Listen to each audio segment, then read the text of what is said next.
Le message de ma mère s'est affiché sur mon écran avec 5 mots plus tranchants que n'importe quel silence. Ne te donne pas la peine de venir, idiote. À cet instant, je n'étais plus sa fille. J'étais jetable. Je m'appelle Anouaneh Gervais, et voici l'histoire du message qui a brisé tout ce que je croyais savoir sur ma famille. Les lumières du bureau s'éteignaient derrière moi tandis que je franchissais les portes vitrées dans la nuit de Lyon. Des guirlandes de fête pendaient au-dessus de la rue, se reflétant sur le pavé mouillé où la foule avançait, les bras chargés de tartes et de dindes. Je serrais contre moi mon manteau humide en calculant ce qui me restait à la maison, un paquet de nouilles instantanées, rien d'autre. Les rires de mes collègues résonnaient encore à mes oreilles alors qu'ils partaient rejoindre leur famille pour le dîner. Je mis un pied dehors, la bruine tombait. Mon téléphone vibra. Une seule ligne me transperça. Pas d'appel, pas d'explication, juste 5 mots glacés, plus coupants que le vent. Ne viens pas pour le repas. Idiote. Je restais figé sous l'enseigne au néon d'un bar, l'eau dégoulinant de mes cheveux, les yeux rivés sur le message jusqu'à ce que les lettres se brouillent. Le mot idiote brûlait comme s'il avait attendu depuis toujours pour me fendre. Ma gorge se serra. Je ne savais plus si c'était la pluie qui m'inondait ou mon thorax qui s'effondrait d'instinct. J'ouvris le groupe familial. Les noms défilaient comme la liste d'invités d'une fête que je payais sans y être convié. Le mien avait disparu. Jordan, mon cousin, celui qui ne manquait jamais une occasion de me rappeler ma place, écrivit. On est mieux sans elle. Un émoji rieur tomba aussitôt de tante Lorraine. Les autres restèrent muets. Personne n'a protesté. Personne n'a défendu. Et dans ce silence, j'ai compris. Il ne m'avait pas juste exclu d'un repas. Il m'avait effacé. Les souvenirs revenaient en éclats, au goût amer. Quand mon père s'était effondré, victime d'un AVC, j'avais signé le chèque pour couvrir ce que l'assurance refusait. Personne ne demanda d'où venait l'argent. Ils hochèrent la tête et passèrent à autre chose. Cet hiver-là, quand le toit s'était effondré, j'avais viré de l'argent dans la nuit pour que les réparations soient faites avant la tempête. Quand la facture d'électricité avait menacé de couper le chauffage en janvier, j'avais payé à la dernière minute pour leur éviter de geler alors que la neige s'accumulait. À chaque fois, ils disaient « juste jusqu'au mois prochain ». Et chaque mois se fondait dans le suivant, les promesses s'empilaient comme les dettes. J'étais devenu le compte silencieux qu'on pouvait toujours ponctionner. Pendant que Jordan inondait ses réseaux de photos de dîners de bœuf et de coupes de champagne, légendées vie de gagnants. Alors, la vérité m'a écrasé plus lourdement que les factures. À leurs yeux, je n'étais pas une fille. Je n'étais pas de la famille. J'étais un filet de sécurité tendu à se rompre. Un soir, j'ai ouvert le calendrier familial partagé, là où chaque anniversaire, fête et réunion avaient toujours été notés. Dîner de fête, 18h, apparaissait encore en gras. Mais mon nom avait disparu de la liste d'invités comme si je n'avais jamais eu ma place à cette table. La réalisation tomba comme une touche supprimée, pressée sur mon existence. J'envoyai un message à ma mère. Mon nom a été oublié par erreur? Sa réponse fut glaciale et sèche. Si tu ne peux pas te tenir correctement, reste à l'écart. Je fis défiler plus bas. Jordan avait encore écrit, mieux sans elle. Presque aussitôt, tante Lorraine ajouta son émoji rieur, vif et cruel. Les autres ne dirent rien. Pas une voix pour me défendre. Et dans ce silence, la vérité se fit l'âme. Je n'étais pas oubliée. J'étais effacée. Et c'était voulu. Un samedi matin, je filai à l'épicerie acheter du pain et du café. La file était courte, l'air chargé de bavardage, jusqu'à ce que j'aperçoive tante Lorraine à la caisse. Elle me lança un sourire forcé, puis se tourna vers la caissière avec une voix assez forte pour que tout le monde entende. Elle compte ses centimes comme si c'était sa religion. Ne perdez pas de temps avec elle. La main de la caissière se figea au milieu du scan, son sourire poli se fana. Une femme derrière moi murmura. Aïe! Je sentis le poids des regards me clouer sur place, leur jugement plus froid que l'air dehors. Mon visage brûla. Une seconde, l'envie de cracher la vérité me monta à la gorge. Mais je l'avalai, abandonnai mon panier et sortis. Dans la voiture, la buée collait au pare-brise, mon reflet brisé dans la vitre. La honte n'avait jamais été aussi publique, aussi nue. Il n'était plus content de m'effacer à la maison. Il m'écrivait en caricature dehors. Je fis défiler mon téléphone, cherchant un appui. Au lieu de ça, la publication de Jordan envahit l'écran, un dîner chic, verre levé, sa légende brillante dessous. Famille avant tout. Ça claqua comme une gifle. Leur histoire d'unité familiale vivait en ligne, polie pour les inconnus, pendant que moi j'étouffais de honte sur un parking. Alors ça m'a frappé. Ce n'était pas de la négligence. Ni un oubli. Il me peignait en brisé, en difficile, pour justifier l'effacement. Ce soir-là, sur le quai du métro, le vent hurlait, les rails d'acier luisaient sous les néons. Mon téléphone sonna, le nom de Jordan s'afficha. Sa voix passa à travers les parasites, tranchante sous le vacarme du tunnel. Envoie-moi 2000 €. Il me faut la bague pour la demande. La famille ne te pardonnera pas si tu refuses. Je me tus, serrant le téléphone. Son ton se fit mielleux mais cruel. Tu devrais être reconnaissante. On te donne une chance de te racheter. Le souffle du métro hurla en passant, des étincelles illuminant le tunnel par éclats. Sous ce vacarme, une autre voix se glissa. Celle, basse et tranchante, de ma mère. Puis celle de mon père, hésitante mais complice. Je tendis l'oreille, et j'entendis enfin. Si on met ça au nom d'Anouaneh, la banque acceptera. Le monde s'inclina. Ce n'était plus une demande d'argent pressé ni un service sous couvert de culpabilité. Ils prévoyaient de m'enchaîner à leurs dettes, par écrit, à vie. Je restai figé, les portes du métro s'ouvrant et se refermant devant moi, la foule me bousculant, le cœur battant à rompre. Ils ne se contentaient plus de me vider. Ils préparaient mon asservissement sur papier. Avant l'aube, j'achetai un simple classeur en plastique, la reliure déjà fendue, promettant une solidité qu'il n'aurait pas. La pluie s'infiltrait dans mon manteau pendant que je rentrais. Et à chaque pas, mes doigts se refermaient sur cet objet ordinaire comme sur une bouée. À ma table de cuisine, j'étalai les preuves. Reçus, factures d'hôpital, devis de toiture, avis de gaz et d'électricité, virements notés cadeaux ou prêts. Je cerclai les dates, surlignai les montants que Jordan n'avait jamais remboursés, retracai le fil des promesses devenues habitude de prendre. Le total, en bas, me coupa le souffle. Des années d'économie fondues dans un gouffre familial. Je me sentis à la fois trahi et étrangement libéré. Je glissai les pages dans le classeur et allai voir Henri, un ami de travail.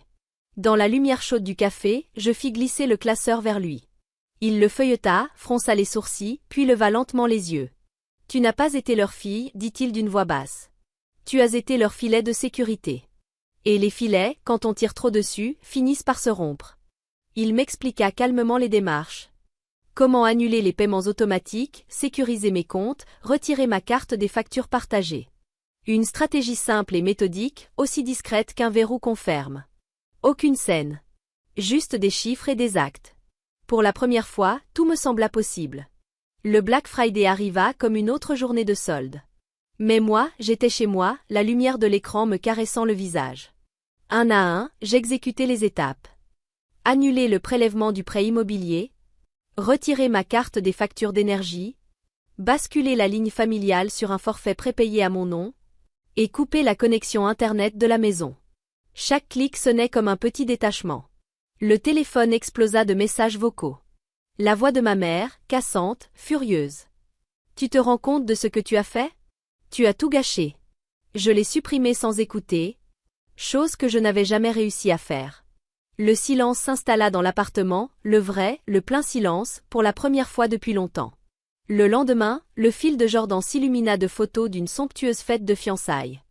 Grande table, verres qui s'entrechoquent, sourire millimétré. Sous la photo, la vraie famille ne t'abandonne jamais. Une façade laquée sur un cœur pourri. Ma poitrine brûlait, non plus de peur, mais d'une lucidité glaciale.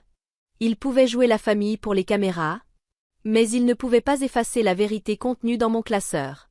Je posai mon téléphone. Et pour la première fois, je sentis la forme de ce que je pouvais choisir ensuite. L'appel arriva en fin d'après-midi. Sa voix tremblait. La banque n'arrête pas d'appeler, sanglota-t-elle. On n'arrive plus à suivre. Un silence s'étira entre nous, chargé de parasites et de respirations hachées. Je ne répondis pas tout de suite. Mon regard glissa vers le classeur sur le plan de travail. Sa couverture plastique bon marché captant une lumière terne. Enfin je dis. J'arrive. Le trajet me sembla interminable. Les rues de Lyon défilaient sous un ciel bas et gris, la ville se fondant peu à peu dans le calme des faubourgs où j'avais grandi. La maison apparut. Volets écaillés, rambardes affaissées. Le genre d'endroit qui autrefois sentait la cannelle à Noël, mais qui n'évoquait plus qu'une fatigue ancienne. À l'intérieur, la lampe de la cuisine diffusait une lueur dorée vacillante sur des murs jaunis par le temps. L'air portait l'amertume du café oublié sur la plaque. Ils étaient déjà assis à la table. Mon père, voûté, le teint blême, les traits tirés. Ma mère, les mains crispées, les jointures blanchies sur le bois. J'avançai lentement, le classeur sous le bras, et le posai d'un coup sec. Le bruit résonna dans la pièce comme un marteau. J'ouvris le classeur et fis glisser la première page vers eux. Facture d'hôpital, dis-je d'une voix égale. Les yeux de mon père passèrent du papier à moi. Ses lèvres bougèrent sans son. Je tournai la page suivante, réparation du toit, puis facture d'électricité, d'internet, du prêt immobilier, toutes datées, signées, écrites de ma main. Chaque ligne, chaque numéro de compte, chaque sacrifice. Ça, c'était moi, dis-je en pointant du doigt le total. Pas Jordan. Pas quelqu'un d'autre. Moi. La voix de mon père brisa enfin le silence, rauque et fragile. On pensait que Jordan aidait. Ses mots tombèrent, lourds, vides, comme une excuse qu'il ne croyait même pas. Ma mère tendit la main, tremblante, tourna la page suivante. Ses lèvres serrées semblaient retenir tout ce qu'elle n'osait pas dire. Ses yeux couraient sur les virements surlignés, sur les preuves qu'elle avait choisi d'ignorer. La porte d'entrée grinça derrière moi. Des pas lourds résonnèrent dans la cuisine. Jordan entra, veste jetée sur l'épaule, mais il se figea en voyant le classeur. Son visage se ferma, son sourire habituel s'effaça. « C'est quoi ça » lança-t-il, s'avançant d'un pas. Sa voix monta, coupante, accusatrice. « Tu ne peux pas leur balancer tout ça comme ça. Tu ne peux pas juste nous abandonner comme ça. » lança Jordan, la voix vibrante de colère. Je me tournai vers lui, affrontant sa rage avec un calme que je n'avais jamais ressenti auparavant. Mon cœur battait fort, mais ma voix resta ferme. « Abandonné » répétai-je. « Je vous ai portés tous. Et maintenant c'est fini. » Ses poings se crispèrent, sa mâchoire se tendit, mais il ne dit rien. Mes mots emplissaient l'espace qu'il essayait de dominer. Je me penchai légèrement vers lui, les yeux ancrés dans les siens. « Je n'abandonne pas, dis-je, la voix tranchante comme une lame d'acier. J'arrête les abus. » La cuisine retomba dans un silence lourd. Mais ce n'était plus le silence du déni ni celui de la peur. C'était celui qui suit une vérité trop nette pour être repoussée. Mon père baissa les yeux. Le doigt de ma mère s'arrêta net sur la page. Jordan recula, le visage vidé de couleur. À cet instant, le classeur posé entre nous n'était plus du papier. C'était un mur.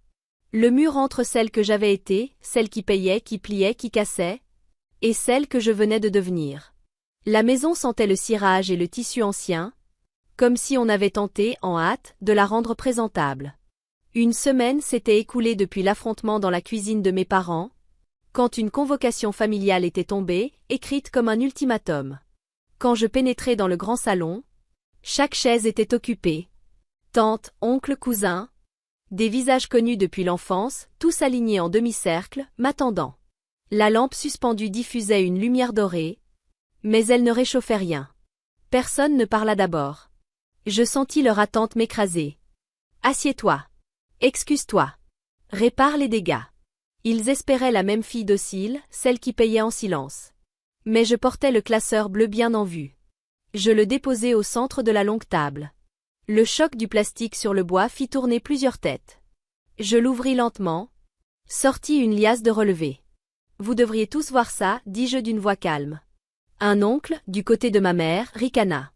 Elle recommence son cinéma. Ces mots me piquèrent, mais je les avais entendus trop souvent pour qu'ils m'atteignent encore. Je fis glisser le premier dossier sur la table. Les logos des banques luisaient en haut de chaque page. Virement après virement, chèques encaissés, numéros de compte. Je n'ajoutais rien, je n'expliquais rien. Les papiers parlaient d'eux-mêmes. Peu à peu, les conversations s'éteignirent. Mon père se tortilla sur sa chaise. Ma mère, les mains jointes, gardait les yeux fixés sur ses genoux, comme si elle pouvait disparaître dans le silence. Je déposai une autre pile. Remboursement de prêt, ordonnance jamais couverte, réparation du toit que Jordan s'était vanté d'avoir organisé. Je posai mon doigt sur les lignes surlignées. Chaque euro ici vient de moi. L'air devint lourd. Jordan, qui s'était affalé les bras croisés, se redressa soudain. Son visage rougit, une goutte de sueur glissant à sa tempe. Il ouvrit la bouche sans qu'aucun son en sorte. Sa mâchoire se contracta, sa suffisance s'effondra sous le poids des chiffres. Une tante bougea sur sa chaise, gênée. Un cousin baissa les yeux sur son téléphone. Un oncle se racla la gorge, mais aucun mot ne vint. Les papiers s'étalaient maintenant sur la table. Comme une accusation qu'on ne pouvait plus fuir. Ma mère ne leva toujours pas la tête. Ses ongles s'enfonçaient dans ses paumes, ses jointures blanches contre le tissu de sa jupe. Elle caressait machinalement le bord de la nappe, pour éviter mon regard. Et là, je compris enfin. Son silence n'était pas du courage. C'était la peur d'être mise à nu. Je laissai ce silence durer, le temps qu'il fallait pour que chaque dette, chaque renoncement pèse dans l'air. Puis je me levai.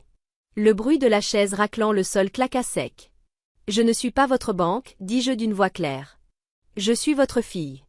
Et si ce n'est pas suffisant, je partirai. Les mots tombèrent comme une pierre dans une eau immobile, créant des cercles dans le silence. L'oncle qui s'était moqué plus tôt fixait maintenant les papiers, livide. Une cousine fuyait mon regard, fascinée soudain par son téléphone. Jordan repoussa violemment sa chaise, le crissement résonnant comme un cri. Il haletait, la rage nue. Sans un mot, il quitta la pièce. La porte claqua si fort que le cadre en trembla. Personne ne bougea. Personne ne le suivit. Ils restèrent figés, tête basse, certains me jetant des regards furtifs, d'autres feignant d'observer les veines du bois sur la table. Personne n'osa me contredire. Personne. Le salon, autrefois si prompt à me voir plier, était devenu étouffant de leur propre silence. Mais cette fois, ce silence ne m'appartenait plus. Il était à eux, témoins d'une vérité qu'ils ne pouvaient plus effacer. Je rassemblai le classeur, le refermai d'un claquement sec, et le glissai sous mon bras. En me dirigeant vers la porte, je croisai une dernière fois le regard de ma mère. Ses yeux brillaient. Sa bouche s'ouvrit, hésitante. Mais aucun mot n'en sortit. Elle resta fixée sur la table, comme si les preuves pouvaient disparaître si elle refusait de les voir. Je sortis dans la nuit. L'air était froid, mais incroyablement pur. Je les laissai là, face aux ruines qu'ils avaient eux-mêmes bâties. Le matin suivant, le soleil filtrait doucement entre les stores, traçant des bandes d'or pâle sur les murs de mon petit appartement.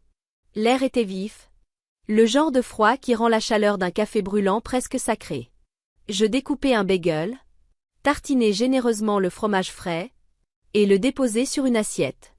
Autour de moi, le silence était entier. Paisible. Complet. Plus de téléphone qui vibre sans arrêt. Plus d'avis de retard. Plus de voix exigeant plus que ce que j'avais à donner. À mi-gorgée de mon café, le portable vibra contre le plan de travail.